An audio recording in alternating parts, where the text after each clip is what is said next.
Our next comic coming to the stage, somebody classified him as the Dr. Seuss of Lenny Bruce. He's a really funny guy, that was you. Really funny guy coming to the stage. He's going to share a few stories with us. Let's give a round of applause for Matt Perkins.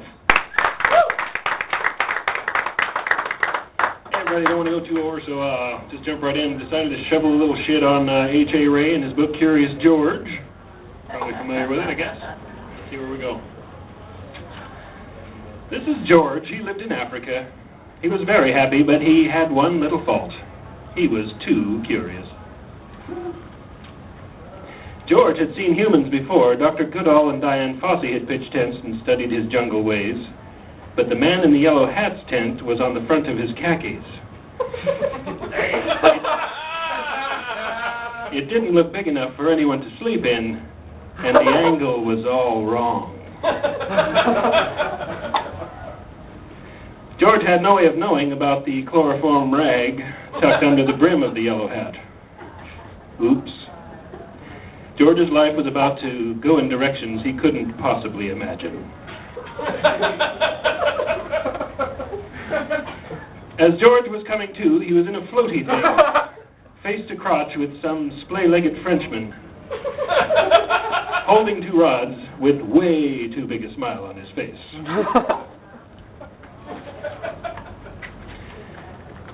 Now, this can go one of two ways, the man in the yellow hat explained, creepily sucking smoke from his pipe.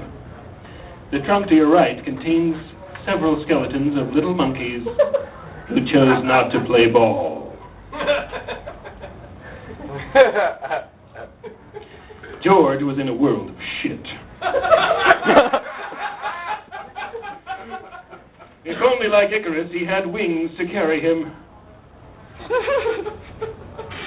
Knowing he could not, he opted to drown himself instead. The French sailors looked high and low. The man in the yellow hat was furious that George had rebuffed his advances. Pierre and Jean-Luc knew damned well the hat would turn his attentions toward them if they didn't get his little monkey ass dried off and back to bed pronto. By the time they reached Miami, George was acting as though he was resigned to his fate. He ate the romantic dinners the man in the yellow hat had prepared him. He smoked his pipe now and then. He was even in and out of his pajamas. In short, he lulled the man into a false sense of security. The next morning, the man had an unexpected call from the PETA. He was frantically denying allegations surrounding his return from the Dark Continent.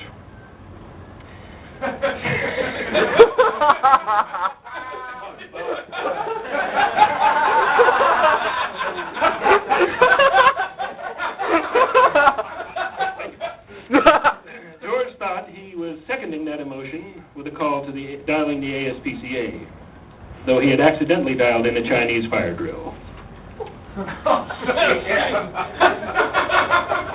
It was approaching 1 o'clock, and the Chinese firemen had missed their lunch. If George wasn't quick on his feet, they'd eat the fucking brains right out of his head. He'd seen something about it on the Discovery Channel. The man in the yellow hat intervened at the last minute, paying them to dine elsewhere and escort George to a trusted friend's basement. It puts the lotion on its ass and it's gonna get the sleeping gas, repeated Yellow Hat's trembly friend. Time to bounce, thought George.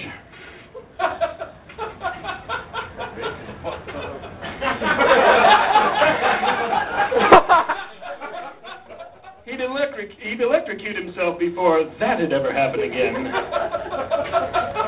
He noticed a white kitten on the rooftop and wondered if Coco were down there too. Ain't gonna be able to sign your way out of this one, bitch, he thought, shuddering.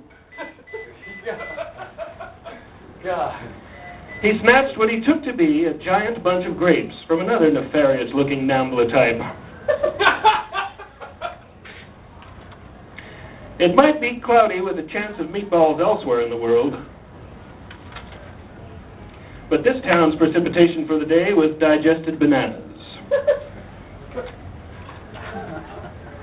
Out of the frying pan, into the fire as he drifted back down into you-know-who's waiting arms.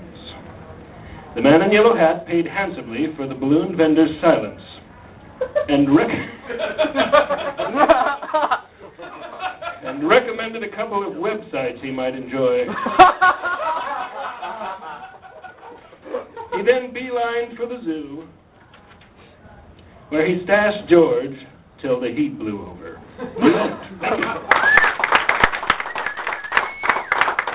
Matt Perkins, everybody. Keep it going. That shit was awesome.